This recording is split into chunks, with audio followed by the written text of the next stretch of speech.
Bapak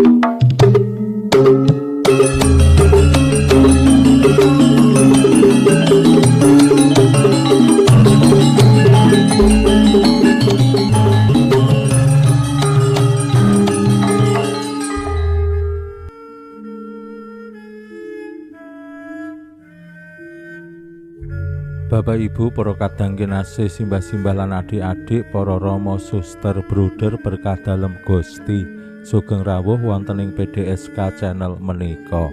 Kados pundi kabar panjenengan? Mugi-mugi bagas kasarasan kesehatan kawilujengan tansah mengko kula panjenengan sami anggenipun nglampahi gesang ing dinten menika lan mugi-mugi lumantar panglimbang basa Jawi waosan Injil kula panjenengan sansaya saged nggayuh iman kapitadosan ingkang leres lan mantep. Langkung-langkung anggenipun kula panjenengan sansaya ngraosaken katresnan dalem Gusti wonten ing gesang mirungganipun kanthi riyaya Natal. Kula panjenengan sansaya kasantosaaken anggenipun Gusti estu tresna dumateng donya, dumateng umat manungsa. Gusti Allah ingkang ngersakaken samukawis tinitah menika slamet wilujeng Gusti keroyo-royo ngasorake diri manjalma dados manungsa. Wong sing duweni katresnan menika mesti wani ngabdi sing ditresnani, wani ngasorake diri amrih bisa agawe sing ditresnani menika wilujeng bahagia. Lan Allah boten namung ngasorake diri manjalma dados manungsa, ning sakjroning dados manungsa Allah ugi kersa srawung kalian tiang-tiang sing kaanggep dosa kasingkir tanda kutip rendah martabate amarga dosa, amarga penyakit, amarga tumindake sing ala miterat panyawange tiang sanes. Lan Allah ingkang estu tresna dumateng manungsa boten namung srawung kalian tiang-tiang sing alit ning ya wani ngorbanake diri amrih wilujenge umat manungsa. Lan anggenipun ngorbanaken diri ora mung wani mati nglabuhi manungsa ning anggenipun seda menika seda sinalip paukuman sing paling ina ing jaman semanten. Allah ingkang manjalma kaanggep wong dosa, wong ina saengga pantes nampi paukuman salib. Menika nek boten merga katresnane sing agung, Allah tentu boten kersa. Sedaya menika dipun wartosaken dening Yohanes salah setunggal pengarang Injil. Lan dinten menika kula panjenengan mestakaken Santo Yohanes Rasul pengarang Injil ingkang estu mbagekaken pengalaman imanipun kalian Gusti Yesus, Sang Sabda ingkang manjalma dados manungsa, Sang Sabda ingkang wiwit sakawit nunggil kalian Allah lan dados panjalmaning katresnaning Allah marang donya, marang umat manungsa. Wilujeng lan profisiat kagem umat ingkang ngayom ing Santo Yohanes utawi Yohana, ugi lingkungan wilayah setasi paroki ingkang ngayom dumateng Santo Yohanes Penginjil utawi Yohanes Rasul. Mugi-mugi tulodo lan semangat imanipun estu manjing ngajur-ajir wonten ing manah kula panjenengan sami anggenipun asung paseksen menggaing katresnan dalem Gusti. Pramila monggo kita pirengaken sabda dalem Gusti ing dinten menika lan kita wiwiti kanthi sembahyang sawetawis. Konjo ing asma dalem Yang Rama saha Yang Putra tuwin Yang Roh Suci. Amin. Suawi sami munjuk Gusti Yesus sabda dalem Yang Rama ingkang sampun manjalma. Mugi karsa ngandika dhateng kawula wonten ing asepen ing telenging manah kawula, kabikao kegiatan lan panglipur ingkang manjing ing sabda dalem kapenuwana kawula mawi ro ing kawicaksanan dalem. Mugi-mugi srana anggen kawula maos lan mirengaken sabda dalem kawula sansaya nunggil ing sampeyan dalem. Amin.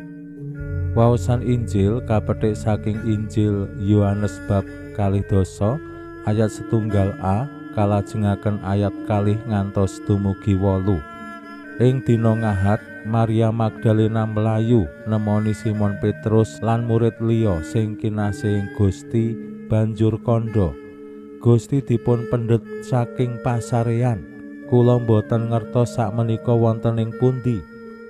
Petrus lan murid liya mau nuli budal menyang pasarean. Mangkate bareng, nanging murid sijine luwih rikat lakune lan tekane ing pasarean disiki. Nanging bareng ngungak weruh lawon wis tumata ora sida mlebu. Dene Simon Petrus tekani keri, nanging terus mlebu lan weruh lawone, nanging usap riwe sing kanggo nutupi mustaka ora awor lawon. Wis lempitan ana ing papan liya. Bakda iku murid sing tekani disiki lagi mlebu, bareng weruh terus ngandel.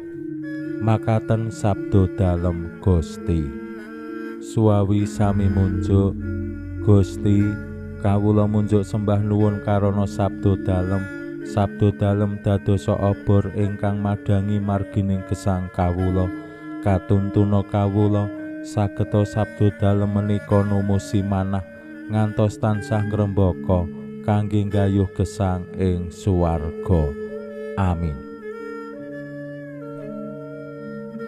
Bapak Ibu para kadang kinasih simbah-simbah lan adik-adik, waosan Injil dinten menika boten magayutan kalian seputar miyos dalem Gusti Yesus.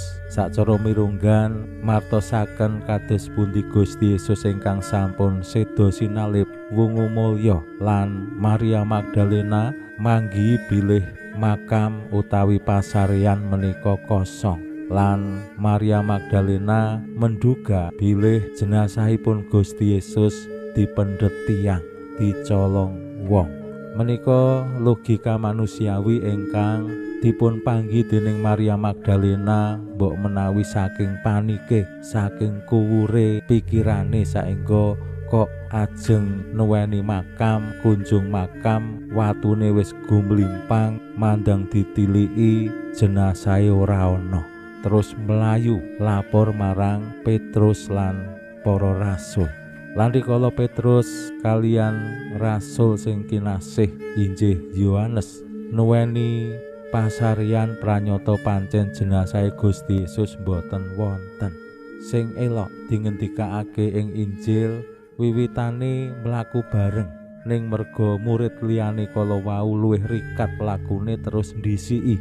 Ning rikala sampun dumugi ing pasarean ora langsung mlebu, mung nginguk terus ngenteni Petrus sing mlebu rumiyin.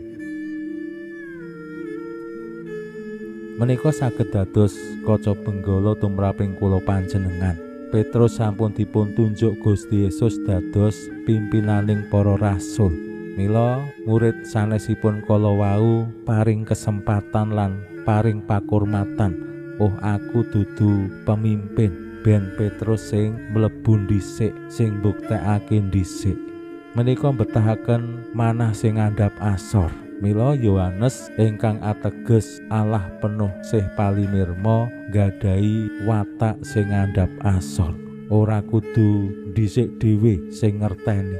Benten kalian awake dhewe nggih, sok-sok neng media sosial langkung-langkung WA apa-apa pengen dhisik dhewe.